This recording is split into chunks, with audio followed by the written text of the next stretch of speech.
See, Rahul, I'll tell you one thing. Whatever had to be discussed has been discussed in the party. Action has been taken. Once action has been taken, there is nothing further that I can add or comment. Because whatever had to be discussed internally on party forums, we have done that. And we have acted. And therefore, after the action has been taken, there is nothing further for me to comment or elaborate on. Thank you. ఏం మాట్లాడతారు? కేసీఆర్ అంటే CBI case అంటారు. మా నాన్న పరువు పోతే నాకా బాధ మీకా? మీకు పైసలు కావాలి కదా, మీకు పేరుతోనేం పని?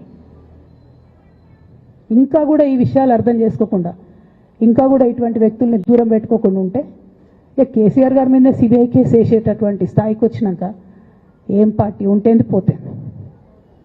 బీఆర్ఎస్ పార్టీ నాయకులు నన్ను తిట్టుకున్నా సరే, లోకల్ బాడీ ఎన్నికలలో నాకు నష్టం జరుగుతుంది అనుకున్నా సరే, మా నాన్న మీద సిబిఐ ఎంక్వైరీ పడ్డాక ఏముంది, తొక్కల ఎలక్షన్ ఒకటి గెలుస్తారు, ఒకటి ఓడిపోతారు. అసలు ఓడిపోయే పరిస్థితి ఎట్లా వచ్చింది? ఇటువంటి దుర్మార్గుల వల్ల కాదా వచ్చింది? ఆలోచన చేసుకోవాలి కదా. అంటే నా దగ్గర పైసలు ఉన్నాయి, టీవీలు ఉన్నాయి, సోషల్ మీడియాలు ఉన్నాయి, ఏటు పడితే అటు మాట్లాడతామంటే తోలు తీస్తాం చెప్తున్నా నేను. గీత గీసుకుంటాం బిడ్డ. మీరు ఒక్క కమెంట్ పెడితే మేము 10 చేస్తాం. ఏది పడితే అది మాట్లాడచ్చు సోషల్ మీడియాలో అనుకుంటూ చూసుకుంటూ ఊరుకుంటున్నా.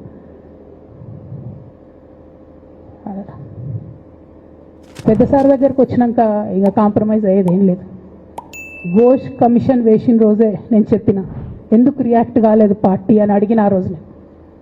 నిన్న సిబిఐ ఎంక్వైరీ వేస్తున్నా అని రేవంత్ రెడ్డి గారు అసెంబ్లీలో చెప్తే తెలంగాణ బంద్ కాలియద్దా, బగ్గు మనొద్దా? తెలంగాణ ఎట్లా మాట్లాడతారు?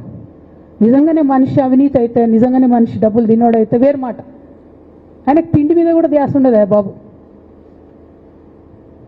తెలంగాణ అదే పిచ్చి. అట్లాంటి మనిషిని పట్టుకొని ఇవాళ ఏది పడితే అది మాట్లాడితే కూడా రియాక్ట్ కాకపోవడం చాలా దారుణం, చాలా దారుణం. నేను దీన్ని తీవ్రంగా ఖండిస్తున్నా. At the same time